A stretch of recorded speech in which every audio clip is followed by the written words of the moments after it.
चलिए तो स्टार्ट कीजिए बालक। विद्युत धारा सेट नंबर कितना स्टार्ट करेंगे? 8। 7 तक हो चुका है, तो विद्युत धारा का सेट नंबर 8 प्रैक्टिस करने वाले हैं। सेट नंबर 8 होगा, इसमें टोटल 22 क्वेश्चन है, एक एक करके देखा जाए। चलिए, करा कि सितार का प्रतिरोध R, लंबाई L, अनुप्रस्थ काट का क्षेत्रफल A तथा विशिष्ट प्रतिरोध रो हो तो संबंध। तो याद कीजिए, हम लोग पढ़े थे कि R बराबर rho into L upon A। ये संबंध कहीं दिख रहा है ऑप्शन नंबर ए में, rho into L upon A। चलिए, अगला है यदि विद्युतीय क्षेत्र E तथा अनुगमन वेग Vd हो तो मोबिलिटी क्या होता है? ठीक है, गतिशीलता बोलते हैं। तो म्यू इक्वल टू क्या है? Vd upon E। Vd upon E प्रति इकाई विद्युतीय क्षेत्र में जो अनुगमन वेग है इसको क्या बोलेंगे? गतिशीलता, मोबिलिटी। तो ऑप्शन नंबर कौन होगा? बी।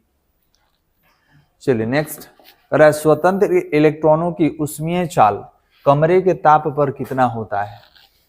कमरे के ताप पर बताइए कितना होगा ऊष्मीय चाल? तो ध्यान देंगे 10 के पावर 6 मीटर प्रति सेकंड होता है, क्योंकि 10 के पावर, ध्यान देंगे 10 के पावर जो 4 मीटर प्रति सेकंड हम लोग देख रहे हैं, -4 वाला था उसमें अनुगमन वेग में। तो याद रखेंगे स्वतंत्र इलेक्ट्रॉन का ऊष्मीय चाल कमरे के ताप पर होता है 10 के पावर 6 मीटर प्रति सेकंड। ऑप्शन में कहीं दिख रहा है? नहीं। ऑप्शन नंबर क्या होगा? डी होगा। है ना, निकट वाला कैसे मार दीजिएगा, निकट वाला नहीं मारेंगे। ठीक है, 10 के पावर 6 होता है ना, 1 0 का मतलब समझ में आ रहा है? ठीक है, आगे रहता तो कोई बात नहीं, पीछे है ना सारा। 1 0 मतलब 10 गुना का अंतर हो जाएगा ना। चलिए नेक्स्ट, करा किसी, अगर ये नहीं रहता ना नॉट वाला तब हम टिक लगा देते, लेकिन नॉट है तब तो नहीं। करा किसी चालक के संवहन वेग तथा आरोपित विद्युतीय क्षेत्र के बीच संबंध क्या है? तो समानुपाती। अभी ना निकाले थे, कैसे निकाले हैं देखिए, 4 नंबर वाले को, 4 नंबर वाले को mu equal to Vd upon E था ना, तो क्रॉस मल्टीप्लीकेशन कीजिएगा तो Vd equal to mu into E होगा। ठीक है, तो इसमें इसको हटा दीजिए तो Vd समानुपाती क्या है? E है, या ये इसके समानुपाती है। आप देख सकते हैं Vd समानुपाती E। ऑप्शन नंबर कौन सा होगा? बी। चलिए नेक्स्ट, 1 इलेक्ट्रॉन वोल्ट समतुल्य है तो 1.6 इंटू 10⁻⁹ जूल कहाँ है? सी। ऑप्शन नंबर सी हो गया बालक।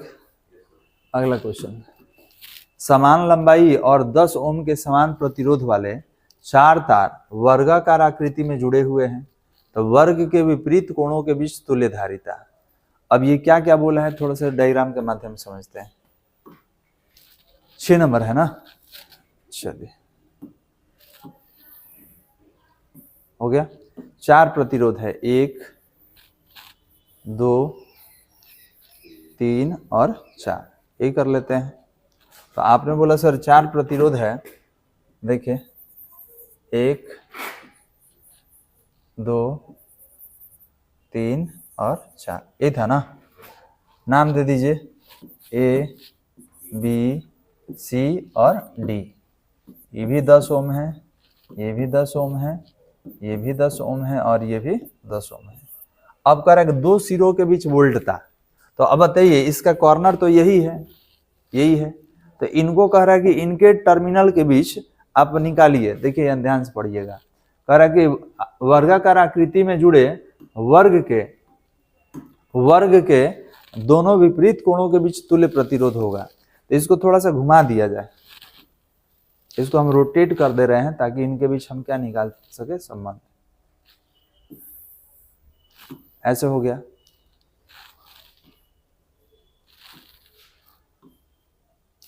अब क्या करना है कि बैटरी से इसको जोड़ देना है, प्लस से और माइनस से। बात समझ में आ रहा है? तो देखिए, तो ये दोनों श्रेणी में दिख रहा है, ये भी दोनों श्रेणी में दिख रहा है, और लास्ट में क्या कर देंगे? समांतर क्रम में। तो बताइए श्रेणी क्रम में 10 और 10 कितना हो गया? 20 ओम, और ये 10 10 कितना हुआ? 20 ओम। अब ये दोनों कौन सा क्रम में? समांतर। मतलब इन दोनों को रिप्लेस कीजिएगा तो एक प्रतिरोध ऊपर हो जाएगा, एक प्रतिरोध नीचे। ये भी 20 ओम का और ये भी 20 ओम का। तो बताइए समांतर क्रम में तुल्य प्रतिरोध निकालने का तरीका क्या है? तो है R1 इंटू R2 और R1 प्लस R2, तो 20 20 40, तो 2 बार में, और ये कैंसिल कितना? 10। बात समझ में आ रहा है? तो टर्मिनल के बीच निकालना था, दोनों कोण के बीच में, तो हो गया 10 ओम। कौन सा है आपका? ये है आपका ए नंबर। चलिए नेक्स्ट, विद्युत वाहक बल का बीमीय सूत्र क्या होता है? विद्युत वाहक बल का बीमीय सूत्र बताइए क्या होगा? तो विद्युत वाहक बल क्या होता है? तो V equal to W upon Q होता है। इसका mL² T इनवर्स 2 और चार्ज का AT कितना होगा? mL² T inverse 3 A inverse 1। कहाँ दिख रहा है? mL² T inverse 3 A inverse 1। कोई दिक्कत बालक? चल नेक्स्ट 8 नंबर कह रहा है कि एक विद्युत लोहा जिसका प्रतिरोध 80 ओम है 20 वोल्ट के विभवांतर वाले परिपथ में रखा गया है। यदि विद्युत धारा 2 घंटे तक लगातार प्रवाहित हो तो उत्पन्न ऊष्मा का मान बताइए। ठीक है, तो ये बताइए H बराबर, H ही निकालना है ना, H बराबर V² upon R into T लिख सकते हैं। वोल्टेज कितना दिया है? 200 दिया है, इसका स्क्वायर कर लेना, 200 इंटू 200। रेजिस्टेंस कितना है? 80 है, और टाइम कितना है आपका? 2 घंटा है। तो 0 से 0 कैंसिल होगा, 2 2 जा 4 2 जा 8 से कैंसिल हो गया, कितना जीरो बचा? 3 जीरो। इतना किलो वाट घंटा। देख लीजिए, 1 मिनट, किलोवाट नहीं, ये किलोवाट में है ना जी, ये वाट होगा क्योंकि इसमें कुछ दिया हुआ नहीं है, केवल ये घंटा में दिख रहा है, बाकी सब तो यूनिट आपका जनरली ही है। तो देखिए इसको यहाँ पे बना दे रहे हैं 8 नंबर। क्या था? तो हमको निकालना है H equal to V² upon R into T. केवल ये, क्योंकि किलोवाट घंटा को हम लोग यूनिट बोलते हैं तो देखना पड़ेगा कि वाट में है कि किलोवाट में है। तो हम लोग जो निकालेंगे वाट ही में रहेगा, लास्ट में चेंज कर लेंगे। तो ये 200 था ना, तो 200 इंटू 200 स्क्वायर है, प्रतिरोध 80 था और टाइम 2 घंटा। तो याद रखिएगा 0 से 0 कैंसिल, 2 2 जा 4 2 जा 8 कैंसिल, तो कितना जीरो बचा? 2 1 3, 1 2 3, इतना वाट आवर होगा। ठीक है, क्योंकि ये केवल घंटा दिया हुआ था। अब हमने बोला कि 1000 को 1 किलो लिख दें वाट आवर, और इसी को 1 यूनिट भी कहा जाता है। अब देख लीजिए क्या आ रहा है ऑप्शन में, ये दिया है या ये दोनों में से एक ही रहेगा कोई। तो 8 का 1 किलोवाट आवर कहाँ है? डी। या तो यूनिट में रहेगा या तो किलोवाट आवर में रहेगा, ऑप्शन नंबर डी। प्रतिरोधकता ताप गुणांक ऐसा मात्रा क्या होता है? Kelvin inverse 1। इसके बाद चालक के अंदर विद्युतीय क्षेत्र E तथा इलेक्ट्रॉनों के शिथिलता काल, जिसको श्रांति काल भी कहा जाता है, T हो तो अनुगमन वेग होता है। तो अनुगमन वेग कितना होगा? VD equal to minus E into T upon ME, mass of electron. इसमें एक विद्युतीय क्षेत्र है, एक इलेक्ट्रॉन का आवेश है, एक रिलैक्सेशन टाइम श्रांति काल है, और नीचे क्या है? इलेक्ट्रॉन का द्रव्यमान। चलिए नेक्स्ट 11 नंबर, विद्युत परिपथ की शक्ति, तो P equal to V² upon R। तो ये ऑप्शन नंबर सी होगा। चलिए नेक्स्ट, कह रहा है कि 2 सेल का विद्युत वाहक बल E1 और E2 है, आंतरिक प्रतिरोध R1 R2, तो इनका समतुल्य विद्युत वाहक बल कौन होगा? तो E1 R2 plus E2 R1 upon R1 plus R2। अगला, धारा घनत्व का बीमीय सूत्र, धारा घनत्व J equal to I upon A होता है। ठीक है, I upon J equal to क्या होगा? I upon A। तो इसका A होता है और इसका कितना होगा? क्या निकालना? बीमीय सूत्र L²। तो कितना होगा? A L inverse 2, option number D. चलिए, कह रहा है कि ताप वैद्युत युग में प्रवाहित धारा को क्या कहा जाता है? सीबेक धारा, क्योंकि सीबेक के प्रभाव में पढ़े थे। अगला क्वेश्चन है 15 नंबर में कि एल्युमिनियम तथा जर्मेनियम के एक टुकड़े को T1 केल्विन और T2 केल्विन तक ठंडा किया जाता है। तो याद रखेंगे ये है चालक, और चालक को अगर ठंडा कीजिएगा तो याद रखेंगे उल्टा संबंध होता है। चालक को गर्म करने पे प्रतिरोध बढ़ता है, ठंडा करने पे प्रतिरोध घटता है। जबकि जर्मेनियम को ठंडा कीजिएगा तो प्रतिरोध बढ़ जाएगा। अर्धचालक को याद रखिएगा गर्म करने पर प्रतिरोध क्या होगा? घटेगा, और ठंडा करने पर प्रतिरोध बढ़ जाएगा। तो यहाँ पर एल्युमिनियम का प्रतिरोध क्या होगा? एल्युमिनियम का प्रतिरोध घटेगा और जर्मेनियम का प्रतिरोध क्या होगा, बढ़ेगा। देखिए कौन सा होगा, डी। एल्युमिनियम का प्रतिरोध घटेगा, जर्मेनियम का क्या हो जाएगा, बढ़ जाएगा। 60 नंबर कह रहा कि एक विभवमापी के दोनों सिरों के बीच एक निश्चित विभवांतर है। दोनों सेल श्रेणी क्रम में इस प्रकार जोड़ा जाता है कि एक व्यवस्था में दोनों एक दूसरे की सहायता करती है तथा दूसरी व्यवस्था में एक दूसरे का विरोध करती है। तो इन संयोजन का संतुलन विभवमापी के तार पर क्रमशः 120 सेंटीमीटर और 60 सेंटीमीटर। तो ध्यान देंगे, जब दोनों को जोड़ेंगे तो 120 और विपरीत दिशा में 60 सेंटीमीटर लंबाई पर संतुलित होगा। तो विद्युत वाहक बल पूछ रहा है कि विद्युत वाहक बल बताइए। तो देख लीजिए, जब दो सेल है और उनका विद्युत वाहक बल अगर लेना है तो याद रखेंगे इस श्रेणी क्रम में है, तो श्रेणी क्रम में तो जोड़ना ही पड़ता है विद्युत सेल को। तो एक एप्टा 1 है, एक एप्टा 2 है, और दोनों को जोड़ने पर कितना आ रहा है, 120 पर दोनों संतुलित हो रहा है। तो एप्टा 1 प्लस एप्टा 2 इक्वल टू कितना हो गया, 120 दिया ना अभी, देख लीजिए कहाँ गया। कह रहा है कि संयोजन का संतुलन विभवमापी के तार पर 120। तो 120 कब है, जब दोनों का दिशा एक समान है, और जब विरोध करेगा उल्टा डायरेक्शन में चलेगा तो कितना है, 60। तो अगर दूसरा निकालिएगा, दूसरा निकाला जाए तो दूसरा कितना होगा, एप्टा 1 माइनस एप्टा 2, ये विरोध में, तो ये कितना है, 60 है। तो 60 बराबर कितना, एप्टा 1 माइनस एप्टा 2। कोई दिक्कत बालक, ये समीकरण इसको कितना दे दे, समीकरण 2।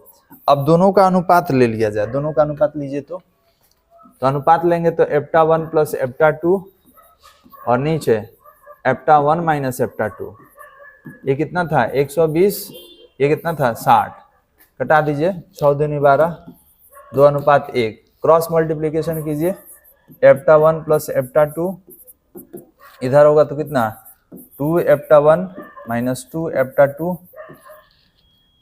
कितना है, तो ये इधर आएगा तो कितना हो जाएगा 3 एप्टा 2 और ये इधर जाएगा कितना होगा एप्टा 1।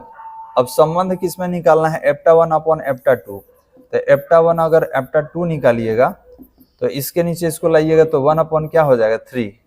एक मिनट यहाँ लिख दे, इधर यहाँ लिख दे रहे हैं, देखिए इसके नीचे इसको लाइए तो ये हो जाएगा 3 अपॉन 1 और इधर क्या हो जाएगा E1 अपॉन E2।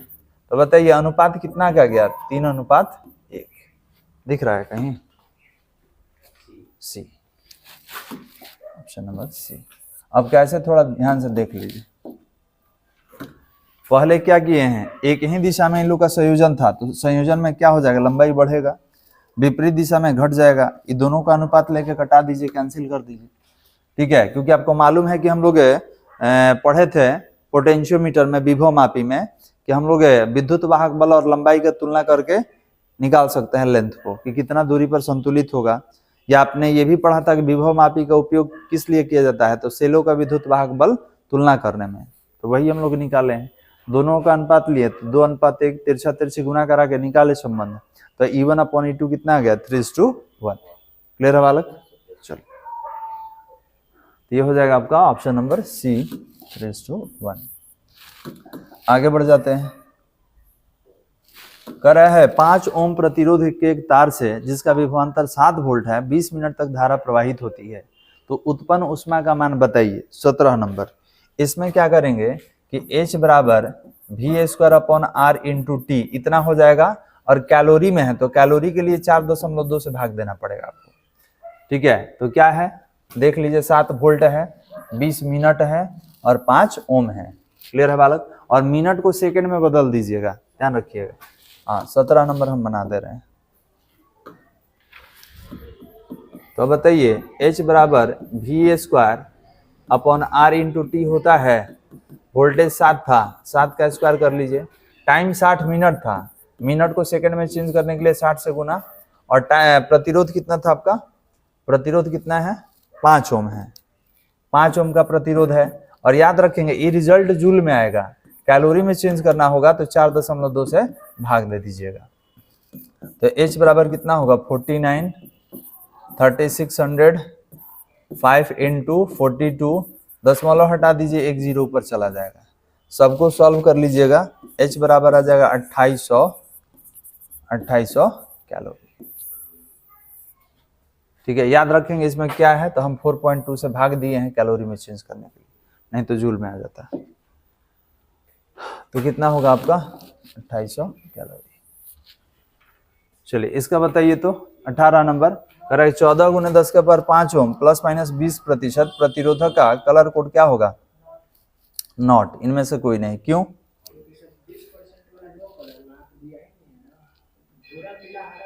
हाँ तो तीन ही कलर रहेगा, तीन ही कलर रहेगा। तो एक नंबर पे कौन था बताइए? एक नंबर पे हम लोग किसको देखे थे? हाँ कहीं दिख रहा है? पहला वाला कितना है? तो गोल्डन था, मतलब 10%, 15% और 20%, उसमें कोई कलर था ही नहीं। थर्ड वाला कोई कलर नहीं होता है, तो तीन ही कलर का नाम देगा। तो कौन होगा? ये नंबर।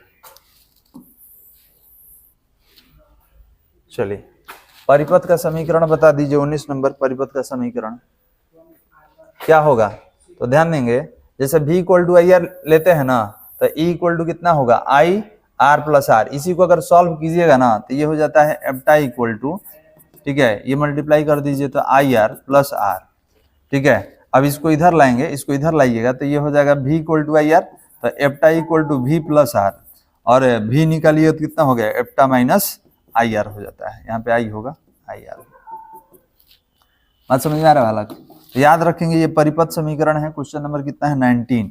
तो 19 जो है ये इस तरीके से अभी सामने लिखा हुआ था कि E इक्वल टू आई बाहर था R प्लस आर। ये तो हो गया आपका परिपथ समीकरण। थोड़ा सा हम चेंज करके भी देख लेंगे। तो हमने बोला कि क्या इसको लिख सकते हैं I R plus I R, तो ये E equal to V plus I R होगा। तो क्या V equal to E minus I R लिख सकते हैं? तो ये भी आपका परिपथ समीकरण है। अब दोनों में से जो देगा बनाइए। तो इसमें कौन हो जाएगा हमारा? Option number C. चलिए 20 नंबर कह रहा है कि इसमें धारा का मान बताइए, ये कितना जा रहा है, इसी का वैल्यू बताना है।